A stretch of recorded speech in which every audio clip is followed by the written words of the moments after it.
ডাক্তারবাবু এলাম। হ্যাঁ, বলছিলাম যে এখন একটা পেশেন্ট দেখলাম, সবে গেলেন, ওনার প্রেসক্রিপশনে পিসিওএস ডায়াগনোসিস করা আছে। আর উনি তো হোমিওপ্যাথি চিকিৎসা করছেন বা করাচ্ছেন বেশ কিছুদিন ধরে। এখন হোমিওপ্যাথিতে কেন মানে চিকিৎসা করানোটা বেশি বেটার মডার্ন মেডিসিনসের থেকে?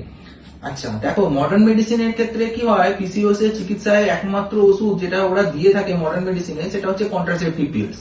তো কন্ট্রাসেপটিভ পিলস যে কদিন খাবে সে কদিন মাসিক হবে, কন্ট্রাসেপটিভ পিলস বন্ধ করে দেওয়ার পর মাসিক কিছুদিন হবে, তারপর আবার বন্ধ হয়ে যাবে। এটা কোনো সমাধান নয়। ধরো একটা পেশেন্টের 25 বছর বয়স এবং তার পিসিওডি হয়েছে, সে কতদিন কন্ট্রাসেপটিভ পিলস খাবে? মাসিক তো তার 45-46 বছর পর্যন্ত হবে, সে তো দীর্ঘদিন কন্ট্রাসেপটিভ পিলস খেতে পারে না।